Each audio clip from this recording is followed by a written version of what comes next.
The great happiness. बुद्धं शरणं गच्छामि। अक्कोधे नजिने कोधं असाधुं साधुना जिने जिने कदरियं दानेन सच्चे नालिक वादिनं।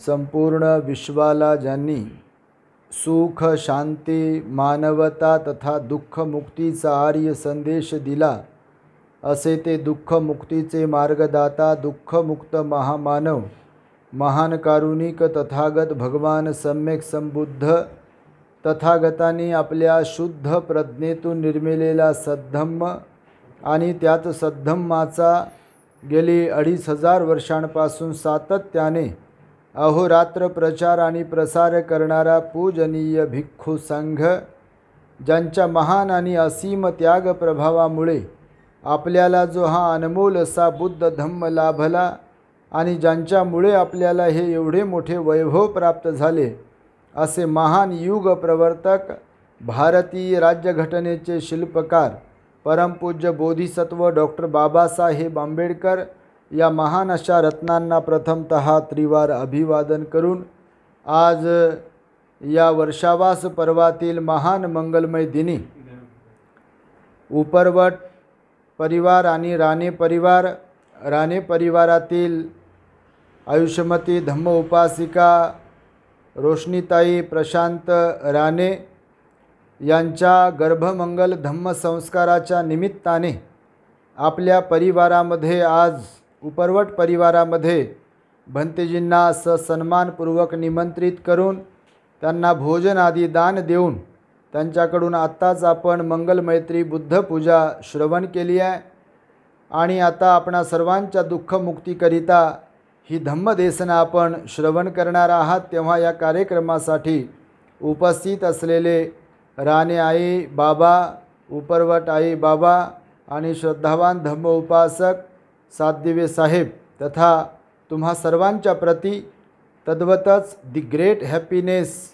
या आपल्या यूट्यूब चॅनलचे सर्वच दर्शक आपल्या सर्वांच्या प्रती सर्वप्रथम मंगलमैत्री सद्भावना व्यक्त करतो आणि आपणा सर्वांच्या दुःखमुक्तीकरिता 2600 वर्षांपूर्वी तथागत भगवान बुद्धांनी सांगितलेल्या धम्मोपदेशास प्रारंभ करतो। आपण सर्वांनी शांत, एकाग्र आणि श्रद्धायुक्त चित्ताद्वारे या अनमोल बुद्धवाणीला श्रवण करावे, ग्रहण करावे।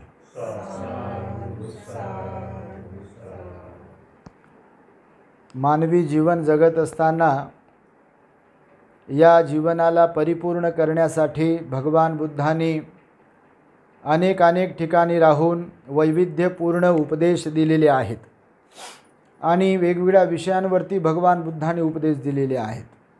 गर्भमंगल धम्म संस्काराच्या संदर्भातही भगवान बुद्धांनी अनेक ठिकाणी भाष्य केलेलं आहे।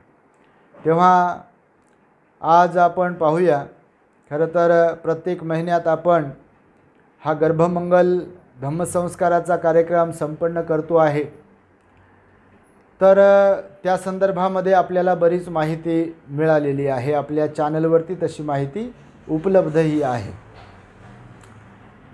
बघा, भगवान बुद्ध एक असे मनोवैज्ञानिक होते, एक असे संशोधक होते की त्यांनी या संपूर्ण विश्वामध्ये असणाऱ्या मानव समाजाला अतिशय उत्कृष्ट पद्धतीची जीवनशैली कशी जगावी आणि मनुष्याने निरंतर सुखकर जीवन कसे जगावे, प्रसन्न राहून जीवन कसे व्यतीत करावे, या संदर्भामध्ये बघा नेहमीच उपदेश दिलेले आहेत।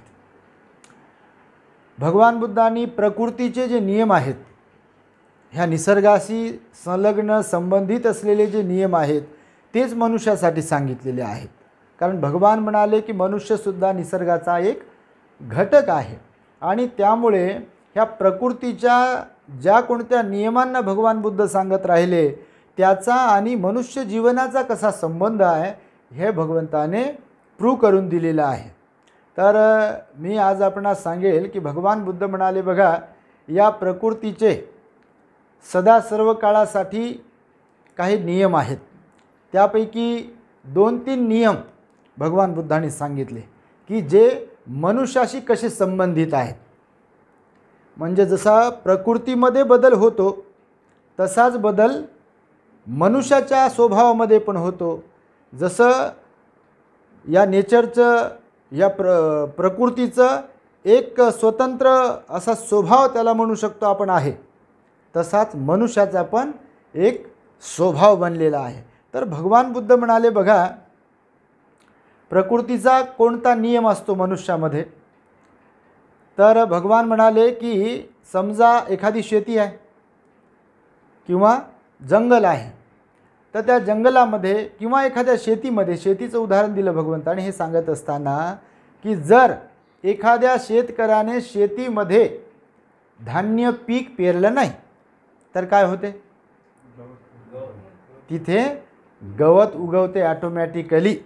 त्या गवताला काही कुठून आणून असं तिथे टाकण्याची, लावण्याची, पेरण्याची आवश्यकता पडत नाही. पण हे जे पीक धान्य असते ते मात्र मनुष्य खाण्यासाठी वापरतो. म्हणून त्यासाठी जमीन नांगरणे, तिला स्वच्छ करणे, तिला वखरणे, कोळपणे किंवा पाणी घालणे वगैरे वगैरे तिची मशागत करतो. नंतर त्याच्यामध्ये पेरणी करतो, पुन्हा त्याची मशागत करतो आणि मग मनुष्याला हवं तसं धान्य मिळतं. भगवान म्हणाले की या नेचरचा एक स्वभाव आहे, त्या प्रकृतीचा एक स्वभाव आहे. जर मनुष्याने शेतीमध्ये काही पेरणी केली नाही तर तिथे निसर्ग काय करतो, ॲटोमॅटिकली गवत उगवतो. बघा, बंजर जमीन असते काही ठिकाणी, आता जंगल आहे आपल्या आजूबाजूला आपण पाहतो. आता तिथे बरोबर मनुष्य काही तिथे पीक पाणी करत नाही, घेत नाही, म्हणून जंगलामध्ये बरोबर निसर्ग झाडं उगवून देतो किंवा गवत उगवून देतो. तर भगवान बुद्ध म्हणाले अगदी याचप्रमाणे मनुष्याच्या मनाचं आहे. हे जे आपलं मन आहे ना, तर जसं शेतकरी त्याला शेती करायची आहे म्हणून त्या जमिनीची ठराविक जमिनीला तयार करतो, बरोबर की नाही, नांगरून वखरून वगैरे वगैरे, आणि त्याच्यामध्ये तो पीक पाणी घेतो. पण नाही घेतलं पीक पाणी तर गवत उगवते. भगवान म्हणाले आपल्या मनाच्या स्वभावाचं असंच आहे. या मनाच्या स्वभावाला सरळ करण्यासाठी, मनाला चांगलं बनविण्यासाठी, निर्मळ बनविण्यासाठीचा जर आपण प्रयत्न केला नाही तर याचा सुद्धा एक स्वतःचा स्वभाव आहे. कसा, मच्छरासारखा. मच्छराचा काय स्वभाव आहे की मच्छराचा स्वभाव चावणे तर आहेच आहे, पण घाणीवर जाऊन बसणे. तर मानवी मनाचाही स्वभाव असाच आहे. याला जर तुम्ही ट्रेन केलं नाही, ह्याला जर प्रशिक्षण दिलं नाही, त्याच्यावर जर लक्ष दिलं नाही, त्याला जर त्याच्या बाबतीत जर सावध आपण राहिलो नाही तर ते कधी भरकटेल आणि कधी कोणीकडे घेऊन जाईल आपल्याला, याच्याद्वारे आणि ह्याच्याद्वारे सांगता येतं का. ते झाल्यावर आपल्याला वाटतं अर हे झालं का आपल्याकडून, होतं का नाही असं. तर भगवान म्हणाले बघा, नेचरचा म्हणजे या निसर्गाचा, प्रकृतीचा स्वभाव आणि मनुष्याच्या मनाचा स्वभाव सारखाच आहे. तर भगवंताने त्या संदर्भामध्ये काय सांगितलं की बघा, या मनामध्ये सकारात्मक विचार जर आपण आणले नाही किंवा मनाला, आपल्या स्वभावाला सकारात्मक बनवलं नाही, तसं प्रशिक्षण दिलं नाही तर काय होईल, ते ऑटोमॅटिकली नकारात्मक तयार होते मन. बघा, सकारात्मक बनवावं लागते, नकारात्मक बनवायची गरज नाही. सकारात्मक बनवावं लागते, प्रशिक्षण द्यावं लागते, तसं तयार करावे लागतात, प्रयत्न करावे लागतात, तर सकारात्मक बनते. नाही तर त्याचा नॅचरल स्वभाव कोणता आहे, नकारात्मक. म्हणजे सकारात्मक त्याला बनवावं लागते प्रयत्न करून, पण नकारात्मक बनवण्यासाठीचे प्रयत्न करावे लागत नाही. तर भगवान म्हणाले की जे कोणी लोक आपल्या मनाला सकारात्मक बनवत नाहीत तर त्यांचा मनाचा स्वभाव कसा बनते, नकारात्मक बनते. त्याचप्रमाणे दुसरी गोष्ट भगवंताने सांगितली की बघा, आपल्या मनाला, आपल्या स्वभावाला कुशल कर्माकडे वळवावं लागते. नेहमी नेहमी भगवंताने सांगितलं कुशलस्य उपसंपदा, कुशल कर्म करा, कुशल कर्म करा, कुशल कर्म करा असं म्हणतो ना आपण. जर मनाला स्वभावाला तशा प्रकारे वळण लावलं तर आपण कुशल कर्म करू शकतो. आणि जर कुशल कर्माशी काही एक देणं घेणं ठेवलं नाही तर अकुशल कर्म करण्याची शाळा कुठे नाही. ते ऑटोमॅटिकली अकुशल कर्म करते नाही का, याच्याद्वारे आणि ह्याच्याद्वारे. तर भगवान म्हणाले हे गणित ठरलेलं आहे, हा निसर्गाचा नियम आहे, हे कायम लक्षात ठेवलं पाहिजे. त्यानंतर भगवान म्हणाले बघा सदाचारी होण्यासाठी प्रयत्न करावे लागतात नाही का. भगवंताने सांगितलं ना सदाचारी जर बनायचं आहे आपल्याला, नित्यमान बनायचं आहे आपल्याला, तर तसे प्रयत्न करावे लागतात. शील पालन करावं लागते. भगवंताने आज उपवसत आहे तर बघा अष्टशील सांगितलं भगवंताने पालन करायला, आणि दैनंदिन जीवनामध्ये पंचशील पालन करायला सांगितलं. तर भगवान म्हणाले की बघा की या मनाच्या स्वभावाला सदाचारी बनवावं लागते प्रयत्न करून नाही का. आणि जर कधी सदाचारी बनविण्याचा प्रयत्न केला नाही तर मग दुराचारी बनण्यासाठी कोणत्या शाळेत जायची गरज नाही. याला शिव्या दे, त्याला शिव्या दे, याचं वाईट कर, त्याचं वाईट कर, हिंसा कर, चोरी कर, व्याभिचार कर, खोटं बोल, चुगली कर, व्यर्थ बडबड कर, शिवीगाळ कर, दारू पी, गांजा पी. याची का शाळा आहे का कुठे? आहे का कुठेतरी शाळा? वाईट बोलायला शिकवण्याची शाळा आहे बा कुठेतरी, वाईट वागायला शिकवण्याची शाळा आहे बा कुठेतरी. असं पाहिलं का? आहे का कुठं जगात?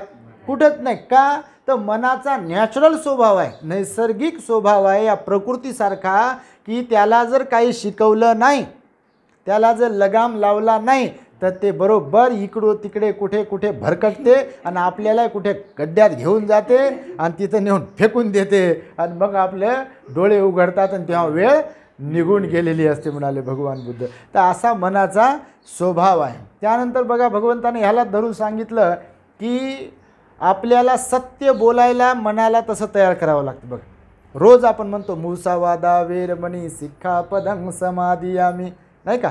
रोज प्रॅक्टिस असते त्याची की बा खोटं बोलू नये, चुगली करू नये, व्यर्थ बडबड करू नये आणि शिवीगाळीची भाषा वापरू नये. अर्थात खरं बोलावं भगवंताने सांगितलं आहे नाही का. कौतुक करावं जमलं तर, नाही जमलं तर मौन पाळावं, हे भगवंताने सांगितलं ना करायला.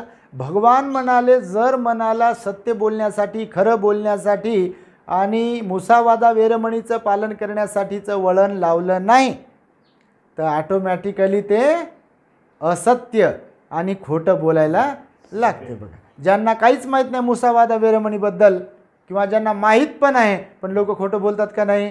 का तर मनाचा स्वभाव हा नैसर्गिक आहे. मनाचा स्वभाव कसा आहे? नैसर्गिक आहे. पाण्यासारखा स्वभाव आहे मनाचा. जसं की डोंगरावर पाणी पडलं की ते बरोबर खालीच येते. ती म्हणते का आता आला बस झाला आता खाली नदी वगैरे भरली असेल, आता आपण वर जाऊ असं म्हणते का ते? आता त्याचा कोण मालक आहे? पण त्याला करू शकते का तसं? तो नाही करू शकत. त्याचा स्वभाव आहे की खालच्या बाजूलाच वाहने, मग दगड आला तरी दगडाला बरोबर मार्ग काढते बाजूनं आणि ते वाहत वाहत वाहत वाहत नाल्याला जाईल, नाल्याकडून नदी तयार करते आणि नदी पूर्ण समुद्राला जाते. तर हा स्वभाव. तर भगवान म्हणाले मनाचा पण तसाच स्वभाव आहे.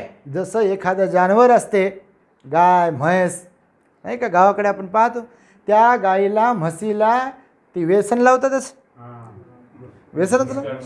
व्यसन पण घालतात नाकामध्ये तिला खुंट्याला बांधण्यासाठी. आणि समजा हिरवे आता रानं असतात तर मग त्याला ते मुचके पण बांधतात. का तर त्याने ते खाऊ नये. त्याचा स्वभाव आहे जनावराचा. काय त्याला त्या खुंटीवरून सोडलं समजा, त्या खुट्यावरून ते बरोबर पाहते हिरवं कुठं आहे. मग ते गोठ्यात ठेवलेलं हिरवं असेल तर त्याच्याकडे पळते, आणि जर त्या गोठ्याच्या आजूबाजूला कुठं काही पेरणी केली असेल ते हिरवं दिसत असेल तर त्याच्याकडे जाते. असं म्हणते का नको बापा तिकडे जाणं नको, इथंच थांबू आपण म्हणते का? असं म्हणू शकत नाही. त्याचा स्वभाव आहे त्याचा की ते हिरव्याकडेच जाणे. तसं भगवान बुद्ध म्हणाले मनाचा स्वभावच आहे वाईट बनणे, याचा स्वभावच आहे वाईट बोलणे, खोटं बोलणे.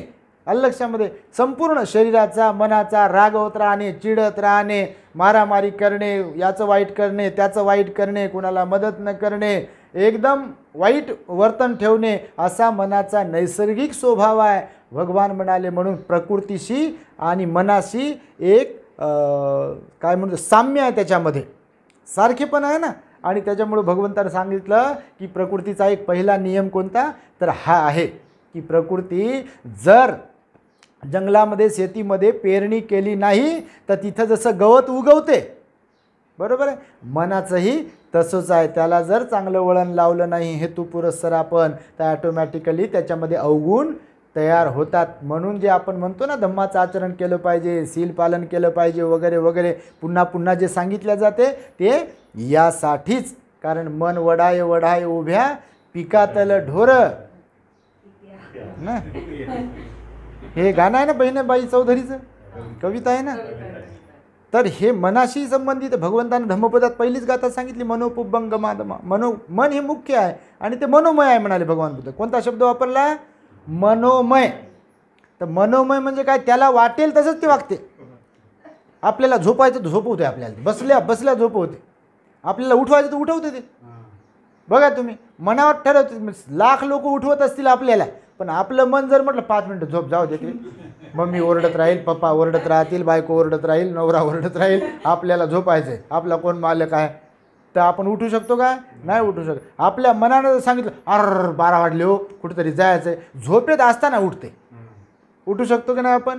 तर हे सगळं काही करता करविता जे आहे ते आपलं मनच आहे म्हणाले भगवान बुद्ध. म्हणून नेचरचा स्वभाव सांगितला भगवंतानं की आपल्या मनाचा स्वभाव आणि या प्रकृतीचा स्वभाव सारखाच आहे असं भगवंताने सांगितलेलं आहे. बघा दुसरी गोष्ट सांगताना भगवान काय म्हणाले माहिती आहे की ह्या निसर्गाचा काय दुसरा नियम आहे, प्रकृतीचा काय दुसरा नियम आहे की या प्रकृतीकडे जे आहे प्रकृती आपल्याला तेच देते. प्रकृतीकडे जे काही आहे तेच आपल्याला देते. जसं की आंब्याच्या झाडाला आंबेच येतात, जांभळं येतील का. कोण पूजा केली बा, प्रार्थना केली, तुपाचा दिवा जाळलाय 12 वर्षापासून आणि हे आंबे राया, आंबे लय खाल्ले आता तुझे, जांभळं बरेच दिवस झाले खाल्ले नाही, तर यावर्षी काय कर, मी लय पूजा करत आलो तुझे, जांभळा देऊन देते का जांभळं. ते आहे का कोणाकडे अशी पावर शक्ती, बिलकुल नाही. जांभळाचं झाड जांभळं देईल, आंब्याचं आंबा देईल, पेरूचं पेरू देईल, सफरचंदाचं सफरचंदच देईल. बदलू शकते का, त्याच्यामध्ये बदल होऊ शकते काय, नाही. म्हणजे त्या नेचरकडे जे आहे तेच नेचर देत असते, वाटत असते. मनुष्याच्याही स्वभावाबद्दल भगवान बुद्धाने तसंच सांगितलेलं आहे की भगवान म्हणाले या जगामध्ये जेवढे लोक आहेत जे सुखी आहे ते काय वाटतात, सुख वाटतात. बघा तुम्ही, जे सुखी आहेत ते सुख वाटतात आणि जे दुःखी आहेत ते दुःखच वाटतात. कुठे गेलं तुम्ही बघा, जे दुःखी असतात की नाही, त्या तब्येत वगैरे बरी आहे का, नाही हो म्हणजे तुम्ही कधीही विचारा, असे काही लोक असतात बघा, कधीही विचारा तुम्ही.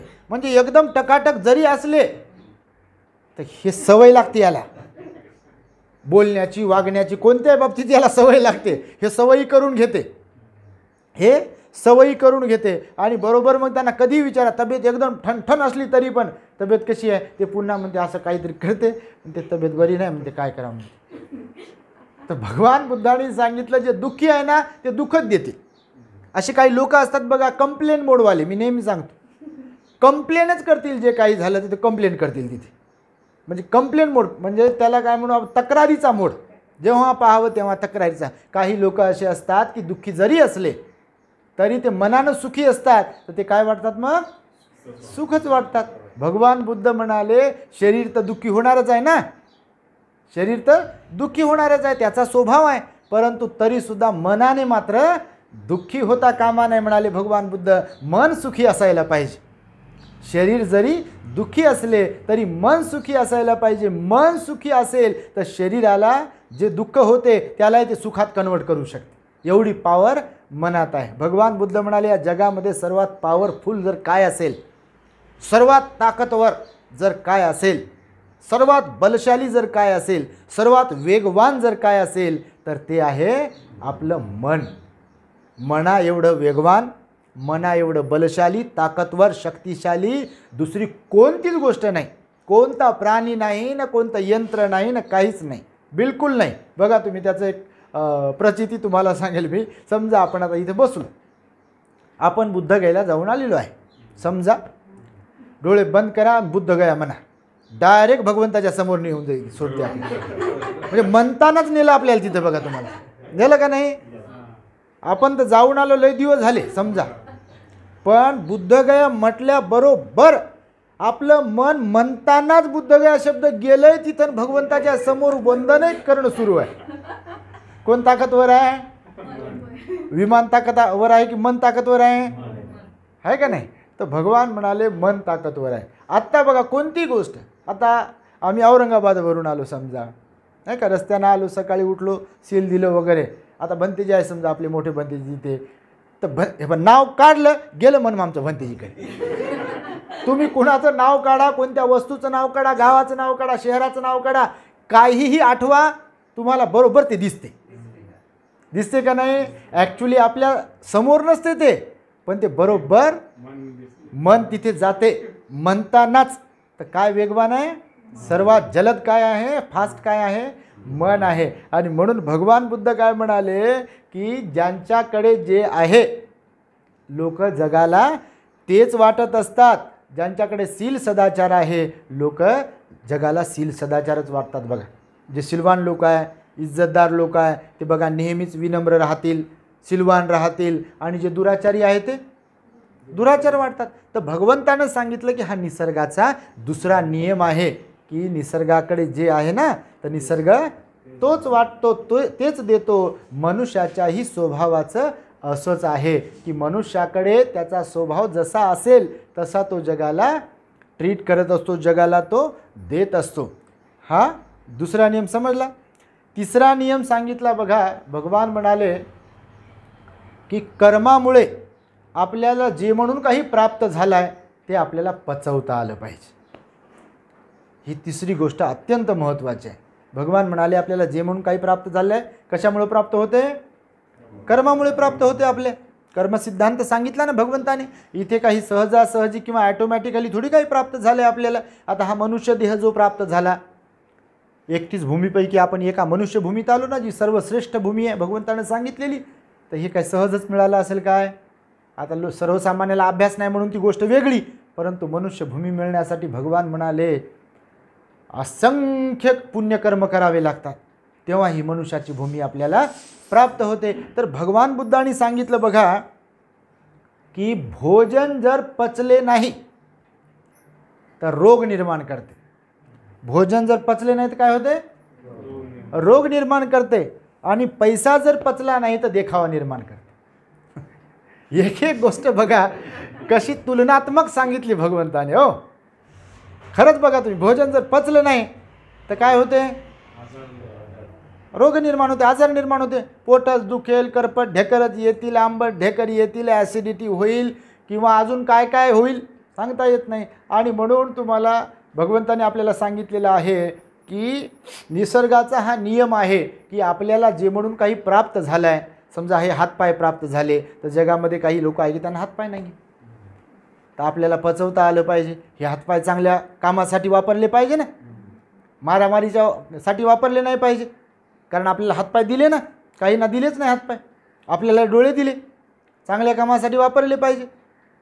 आपल्याला मन दिलं, हृदय दिलं, चांगल्या कामासाठी वापरलं पाहिजे. ते सगळ्या गोष्टी आपल्याला बुद्धिमत्ता दिली, चांगल्या कामासाठी वापरली पाहिजे, भगवान बुद्ध म्हणाले. आणि त्याच्यामुळे पचवणं फार अवघड आहे. बऱ्याच गोष्टी पचवणं अवघड आहे. जसं जेवणही पचवणं अवघडच आहे. जेवण पचवणंही अवघड आहे. भगवान बुद्ध म्हणाले या सिस्टमचं ठरलेलं आहे, हे डायजेशन सिस्टम जी आहे त्याचं ठरलेलं आहे गणित. ठराविक काळामध्ये जर खाल्लं किंवा ठराविक लेवलमध्ये जर खाल्लं, मात्रा जर घेतली तर ते पचते बरोबर. परंतु आमचंच आहे, मग कोण काय करते, मी खाऊन घेतो ते पचेल का? मग तर पचत नाही, ते रोग तयार करते, आजार तयार करते. तर म्हणून भगवंतानं सांगितलं की जर भोजन पचले नाही तर ते रोग निर्माण करते. आणि पैसा जर पचवता आला नाही तर देखावा निर्माण करते. बघा तुम्हाला काही काही लोकांना पैसा पचवता येत नाही तर ते देखावा करतात. बघा काही लोकांकडे तुम्ही पहा, जे पैसेवाले आहे, कपडे बिपडे घेतले असतात, अशा अंगठ्या बिंगठ्या, म्हणजे करू नये असा विषय नाही, पण ज्यांना पैसा पचवता येत नाही तर ते तोऱ्यात राहतात. बघा थोड्यात सवय देतो. बसण्याची स्टाईल पहा त्यांची एकदम असं, चालण्याची स्टाईल असं वाकडं वाकडं चालतात लोक. आता काय कोणता आजार झालेला असता काय माहीत नाही, पण पैसेवाले पहा असं वेगळेच चालतात. पाहतो काही लोकांकडे मग माहीत झालंय काय यांना, कोणता आजार झाला का काय. आता जसं नॉर्मल आहे तसं चालावं का नाही, तो ते असं टेकीच चालते. असे टेक गाजवते, ते बसल्यावर टेक गाजवते, ते कोणत्या गोष्टीची टेकच गाजवते. पहा कपडे अंगावर टाकलेत, बाबा तुमचाच पैसा, तुमचंच आहे सगळं काही, पण त्याला पचवता आलं पाहिजे. काही लोक पैशाला कसं पचवतात बघा. श्रीमंत असतात पण साधं राहतात. साधं म्हणजे भगवंताने असं नाही सांगितलं की पैसे असून ते खर्च करू नये, असं नाही सांगितलं. पण भगवान म्हणाले की त्याचा अहंकार पण करू नये. पैशाचा धनाचा अहंकार करू नये. तो वापरावा, त्याचा उपभोग घ्यावा, परंतु त्याचा अहंकार बरा नाही असं भगवंतानं सांगितलं. म्हणून जर पैसा पचनी पडला नाही तर तो देखावा तयार करते, देखावा वाढवते. संवाद बातचीत ज्याला म्हणतो ना, ती जर पचली नाही, समजा कोणीतरी बोलत आहे, कुठे एखाद्या सभेत गेलो किंवा कुठे एखाद्या ठिकाणी गेलो आणि कोणीतरी बोलत आहे. आता प्रत्येकाचा अँगल, प्रत्येकाचा दृष्टिकोन, स्वभाव ठरलेला आहे. आता माझा स्वभाव ठरलेला, तुमचा स्वभाव ठरलेला आहे कोणत्याही एखाद्या विषयाबद्दल, आणि कोणी काहीतरी बोलत आहे आणि आपल्याला त्याच्याबद्दल ज्ञान आहे किंवा नाही आहे, आणि आपल्याला मग ते खटकू लागलं समजा कोणाचं तरी बोलणं, तर काय होते मग. आता ते माणसं तिथे असेपर्यंत तर काही बोलत नाही, ते ऐकून घेते. आता तिथे काही पर्याय नसते. म्हणजे आमच्यावरही टीका करत असतील लोक, सांगतं तुम्हाला. पण ते माणूस, बोलणारा माणूस जर सटकलं तिथून बाजूला गेलं कुठं, की लगेच्या लगे की ज्यांना बातचीत म्हणजे संवाद जो होतो किंवा झाला ते जर पचनी पडला नाही तर लगेच चुगली सुरू होते. तिथे होते का नाही बघा तुम्ही. कोणी समजा काही विशेष म्हणजे शहाणपणा जर कोणी शिकवला, तर पहिली गोष्ट तर मुद्दा असा आहे शहाणपण शिकवण्याचा की तो शहाणपणा कोणालाही सहन होत नाही, पचत नाही. घरातही पहा तुम्ही, आजकाल लेकराला जरी कोणी समजून सांगितलं ना, तर ते लेकरं असे फॉर्म करतात. मायबापा करतात का नाही. नवऱ्यानं बायकोला काही शिकवून पहा, बायकोनं नवऱ्याला काही शिकवून पहा, ते एकमेकासमोर फॉर्म, मला काय समजत नाही का, तुम्ही काय समजता. आणि मग ते बाजूला गेलं की मग लोकांना सांगत सुटतात लोक. मग का मला काय कळत नाही का बरं, एवढ्या छोट्या मोठ्या गोष्टी सांगतच राहतात, बोलतच राहतात, म्हणतच राहतात, असे लोक म्हणत असतील कधी कधी. तर भगवान म्हणाले बघा, संवाद जर पचवता आला नाही, संवाद बातचीत पचवता जर नाही आली तर काय होते, चुगली करणे सुरू होते, असं भगवंताने सांगितलं बघा. प्रशंसा जर पचली नाही, प्रशंसा कौतुक, आता हे कौतुक आणि प्रशंसा पचवणं तर बापा लयच अवघड आहे. बाकी सारं पचेल, पण आपल्या समोर दुसऱ्याचं कौतुक, आणि ते बी तिथं नाही ते ज्याचं कौतुक करू लागले ते, आणि त्यांचं जर कौतुक केलं तर असं असं खराब तोंड, असं लय लहानपणी येते लेकराचं तोंड पाहतो ना आपण. एखादं लेकरू पहा असं ते एकदम नॉर्मल राहते आणि रडता रडता रडता रडता ते असं खराब तोंड करते, असं रडते बघा, मग ते हंबरडा फोडते असा ते. तर काही लोक बघा असं कोणाचं कौतुक करत असले की त्याचे डोळे इकडं तिकडं फिरतील, मग इकडं पाहतील तिकडं पाहतील. आपल्या जातीचं कोणी आहे का बा आपल्यामध्ये सहभागी होणारं, असे लोक पाहतात बघा. म्हणजे लगेच काय करायला, तर तिथे अहंकार जागून चुगली करायला. तर भगवंताने सांगितलं की प्रशंसा जर पचवता आली नाही तर काय निर्माण होते, अहंकार निर्माण होते. समजा कोणीतरी म्हटलं एखाद्या व्यक्तीला की बा फलानी व्यक्ती फार चांगली आहे हो, ती व्यक्ती असं पाहते, ते चांगले आमचं नाही, लगेच अहंकार जागा होते. आम्ही काय कमी आहोत का मग, ना आम्ही का आमचं काय असं आहे का, ना आमचं काय तसं आहे का. तर भगवंतानं सांगितलेलं आहे की जर प्रशंसा पचवता आली नाही, आणि प्रशंसा खरंच पचवता येत नाही, दुसऱ्याचं मोठेपण गाणं किंवा दुसऱ्याचं काय म्हणू त्याला आपण, की दुसऱ्याला चांगलं म्हणणं, मोठं म्हणणं, कौतुक करणं, हे फार अवघड आहे म्हणाले भगवान बुद्ध. आणि ऐकून घेणं पण दुसऱ्याच्या चांगुलपणाचं हे फार कठीण जाते. बघा कुणाच्या घर फार चांगलं बनवलं असं म्हणावं तर फक्त ते लगेच उचलते कोणीतरी, ज्याला सहन होत नाही ते. अहो काय म्हणता हो, काय खरं आहे ते तर उरलं म्हणते, घर तर क्रॅक पडले म्हणते त्या भिंतीमध्ये, आताच तर बांधलं होतं 6 महिने झाले म्हणते. बघा तुम्ही कोणाला म्हणावं फक्त, अहो त्यांनी काय दागिने आणले हो, फार चांगले दागिने आणले त्यांना, त्यांना फसवलं म्हणते त्याने तिकडून, मला म्हणले असते ते तिकडून आणले असते, मी 50,000 नाही मग 30,000 तोळा आणला असता म्हणजे. याला विचारत बसा मग. म्हणजे हे लक्षणं याचे आहेत की दुसऱ्याचं कौतुक, दुसऱ्याची प्रशंसा सहन होत नाही. आणि म्हणून सांगितलेलं आहे की प्रशंसा जर पचली नाही तर अहंकार वाढतो. आलं लक्षामध्ये. दुःख जर पचवता आलं नाही तर नैराश्य वाढते. बघा दुःख जर पचवता आलं नाही ते नैराश्य वाढते. आता आपल्या आई बाबा, आपला परिवार दुःखात होते ना, तुम्ही प्रचंड दुःखामध्ये होते दादाच्या, आणि ते साहजिकच आहे, नॅचरल आहे, बरोबर की नाही. पण तुम्हाला बुद्धाची वाणी मिळाली, अनमोल जीवन जगण्याचा मार्ग, तुम्ही त्या दुःखाला पचवलं ना. आणि भगवान म्हणाले दुःखाला पचवता आलं पाहिजे, दुःखाला कवटाळत नाही बसलं पाहिजे, कारण आपल्याला पुढे पुढे गेलो पाहिजे ना. जग हे परिवर्तनशील आहे, बुद्धाच्या विचारावर आपली तशी श्रद्धा असायला पाहिजे. आणि भगवान म्हणाले की दुःख पचवता आलं पाहिजे, आणि जर दुःख पचवता आलं नाही तर मग नैराश्य येते, जसं आईमध्ये आलं होतं नाही का. किती नैराश्य होतं. तर बाबानं सांगितलं तर कोणातही समजा कोणतंही दुःख झालं, जर ते पचवता आलं नाही तर नैराश्य येते म्हणाले भगवान बुद्ध. त्यानंतर गोपनीयता जर राखता आली नाही, गोपनीय काही गोष्टी असतात ना, गुपित सिक्रेट, तर गोपनीयता जर राखता आली नाही कोणाला तर खतरा वाढते.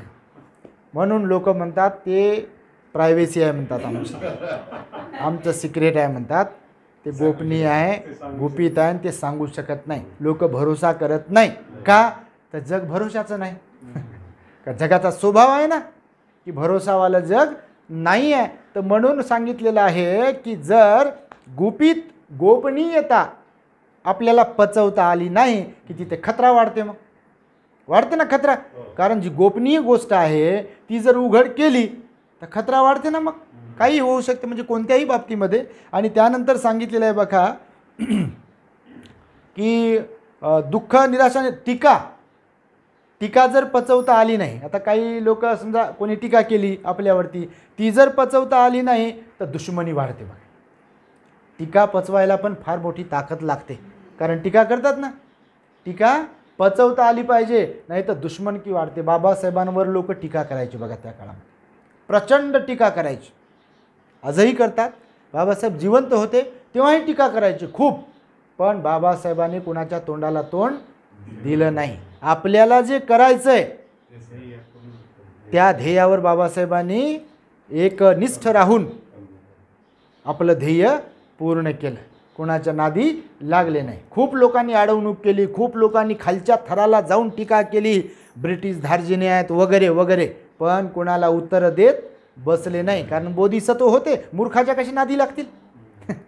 भगवान म्हणाले मूर्खाच्या नादी लागायचं नसते, मूर्खाला काय समजते.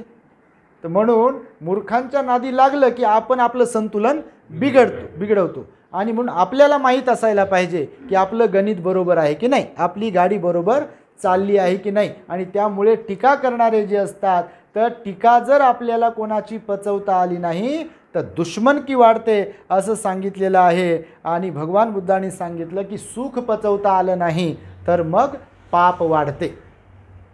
सुख पचवता जर नाही आलं तर पाप वाढते. बघा तुम्ही काही लोक सुख आलं म्हणून नाचत राहतात, आणि धन दौलत आमच्याकडे खूप काय काय आहे आणि आम्ही सुखी आहोत, तर दुसऱ्याला तुच्छ समजतात. मग काही लोक, सगळेच नाही पण काही लोक समजतात का नाही, एकदम तुच्छ समजणे. तर भगवंतानं म्हणाले की सुख आलं समजा आणि सुख जर पचवता आलं नाही मग तर पाप कर्म करायला माणसं सुरुवात करतात. आणि त्यामुळे हे निसर्गाचे 3 नियम आहेत, प्रकृतीचे हे 3 नियम आहे. भगवंतानं वेगवेगळ्या ठिकाणी हे सांगितलेले आहेत, त्याला एकत्र करून आपल्याला सांगितलं आहे की आपणही निसर्गाचा एक घटक आहोत, आणि त्यामुळे आपण आपल्यावरती लक्ष केंद्रित केलं पाहिजे. पहिली गोष्ट तर कोणती लक्षात ठेवायची आहे की मनाला जर चांगलं वळण लावलं नाही, त्याला सकारात्मक बनवलं नाही त्याला जर कुशल कर्मामध्ये लीन केलं नाही, त्याला सत्याच्या मार्गावर जर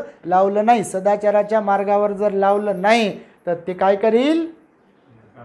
ते लगेचच्या लगेच नकारात्मक बनेल, लगेचच्या लगेच ते अकुशल कर्म करत राहील, ते दुराचारी बनेल आणि असत्याच्या मार्गावर जाईल. हा प्रकृतीचा एक पहिला नियम सांगितला. दुसरा नियम सांगितला कोणता? की जे प्रकृतीकडे आहे, प्रकृती तेच वाटप करते, देते. म्हणजे आपल्याकडे जे आहे तेच आपण जगाला वाटत असतो. म्हणून आपण सुखी राहिलं पाहिजे, कारण सुख वाटता येईल. म्हणून आपण प्रसन्न राहिलं पाहिजे, प्रसन्नता वाटता येईल, नाही का? आपण जर क्रोधित आहे, आपण जर एकदम नाराजमध्ये आहे, तर लोकांना आपण तेच वाटतो. बघ, जे लोक चिडचिडेपणावाले आहे, जगाला चिडचिडेपणा, कोणी आलं की चिडचिडपण करा, आहे की नाही? काही लोकांना कोणी सहनच होत नाही बघा. तर अशा प्रकारे हे जीवन आहे. आणि तिसरी गोष्ट तर तुम्हाला लांब लचक सांगितली मी, की भगवान बुद्ध म्हणाले कोणत्या कोणत्या गोष्टी पचवता आल्या नाही तर काय काय होते ते लक्षामध्ये. तर ह्या सगळ्या गोष्टी आपल्या बाळाशाही संबंधित आहेत, तुमच्याही संबंधित आहेत, सगळ्यांच्या संबंधित आहेत, मनाच्या स्वभावाच्या संबंधित आहेत.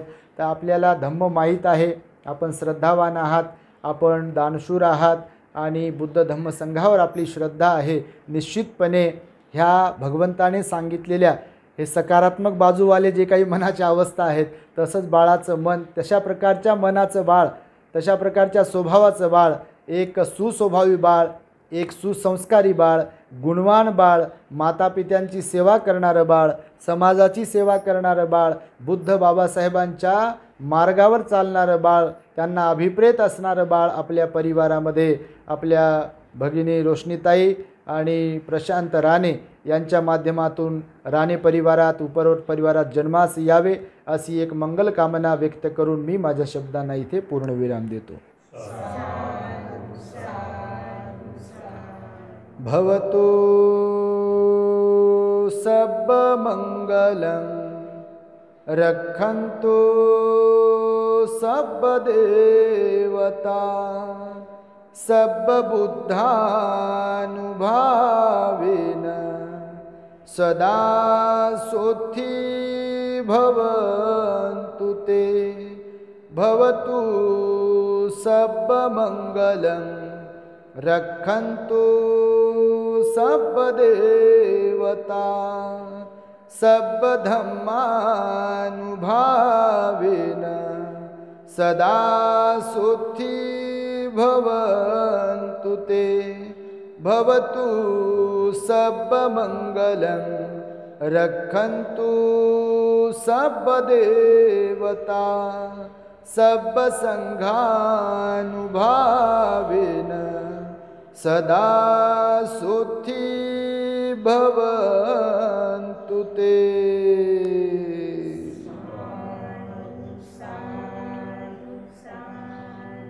बुद्धं नमामि, धम्मं नमामि, संघं नमामि. The great happiness. बुद्धं शरणं गच्छामि.